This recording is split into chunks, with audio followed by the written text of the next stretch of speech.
Although noni has been used for thousands of years in French Polynesia, only in the last decade has it been available to consumers everywhere. No one is more familiar with or has studied the noni fruit more extensively than our guest, Dr. Neil Solomon. Dr. Solomon is a Johns Hopkins trained physician and former faculty member at Johns Hopkins and other leading universities.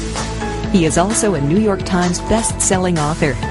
He was Maryland's first Secretary of Health and Mental Hygiene, has served as chair of 4 gubernatorial commissions, and has acted as health advisor to presidents and governors. For 18 years, he wrote a globally syndicated health advice column for the Los Angeles Times Syndicate. Currently, Dr. Solomon works as a global nutritional consultant, serving corporations and non-government organizations of the United Nations, such as the International Council of Caring Communities and the Communications Coordination Committee of the United Nations. Dr. Solomon has been studying noni for nearly a decade, and his books on noni have sold over 1 million copies in the U.S. alone. Please join me in welcoming Dr. Neil Solomon.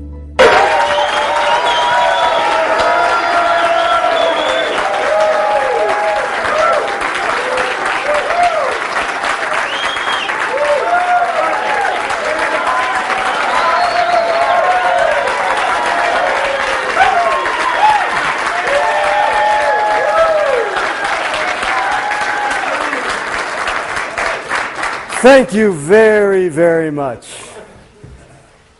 It is a pleasure to be here. You are a beautiful group. You are truly a beautiful group. And together, we're going to learn about information that's going to make a lot of people beautiful, healthy and beautiful. I'm going to start this lecture with 21 reasons why you should drink noni every day. It could be 221 reasons, but I had to pick 21 that I thought at this time might make some sense because they're the reasons that people tell me that they drink noni.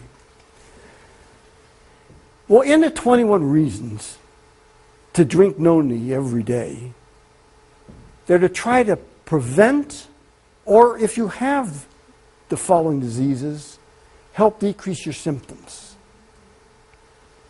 cancer, heart disease, stroke, diabetes. The 4 biggies of what the people who talked to me said and the data I had. And one thing I found was consistent. Stress was the culprit. Stress knocked down all the conditions that help protect those people. Some people got back up, bounced back up, and did okay. Others didn't. But it seemed that the Tahitian Noni Juice in some way helped the majority of the people. What is noni? Well, you all know what noni is. You can see it there on the screen, up on the left-hand corner. As you know, it's really an ugly-smelling fruit. It tastes worse. I would never drink it. I would never drink noni juice the way it comes out of the noni plant. I couldn't tolerate it. But that's what noni was. But the reason they tolerated it to people, it helped them. So the people primarily of Southeast Asia and the Pacific Coast area and the Pacific Rim area, they felt that noni helped them, and so they passed it on from generation to generation.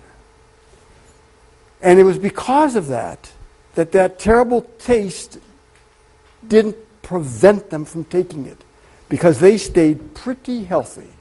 Tracing it back from Polynesia, where these people were located, you can find that it had its origin in old India back 6,000 years ago. And there it was known because it increased longevity. But it not only increased longevity, it not only made people live that they believed longer, but they lived healthier longer, and that's the name of the game. The name of the game is to live healthier, because if you just live longer and aren't healthy, That's no good.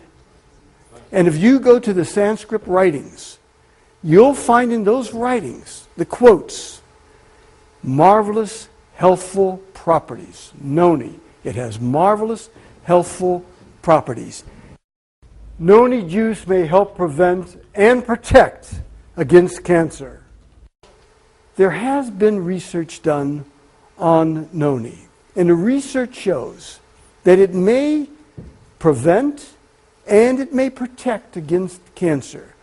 Then Dr. Myung-Ying Wong from the University of Illinois Medical School started to study noni. I said, what are you doing now? She said, I'm doing research.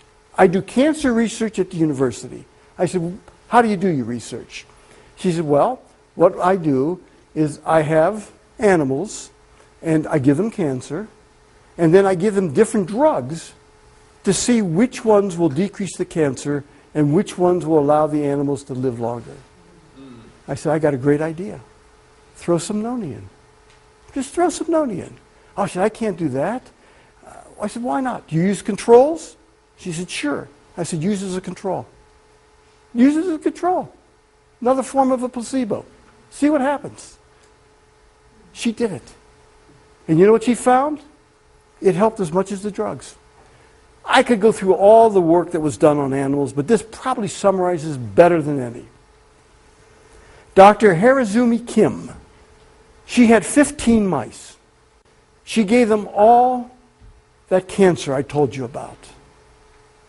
She didn't give any of them noni.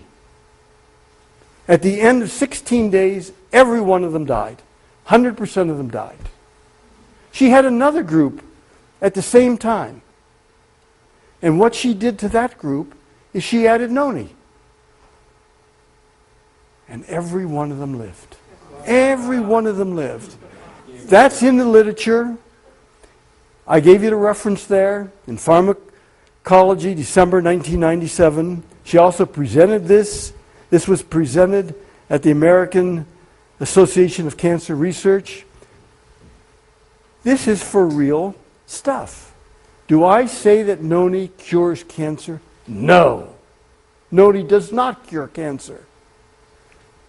But I believe noni helps in people who have cancer, and I believe that the side effects are minimal to none. So what do you have to lose by taking it? Noni juice may help with arthritis. There's no doubt in my mind that it certainly can decrease the symptoms of arthritis.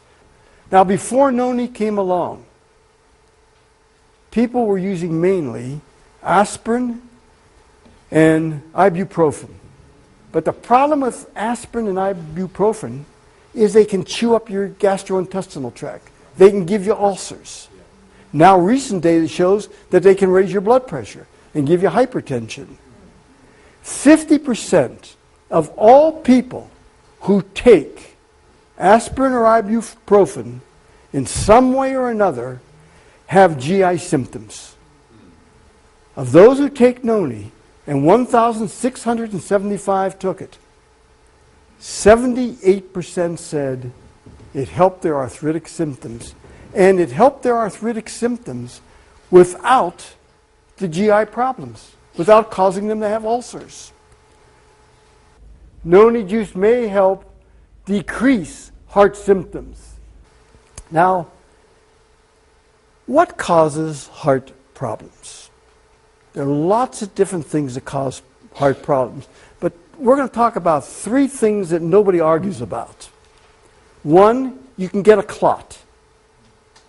The clot can block your coronary artery. If it blocks your coronary artery, nothing can get through. Blood can't get through. It has oxygen and nutrients, and so it's beyond the coronary artery. The other side of it, where there's no blood,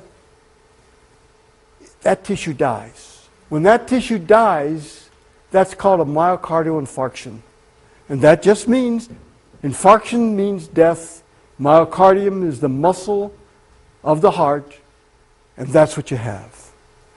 That then labels you as having coronary heart disease, which is CHD, So when you see CHD, that's coronary heart disease. Most of it was due to the clot, secondary myocardial infarction, and then coronary artery disease.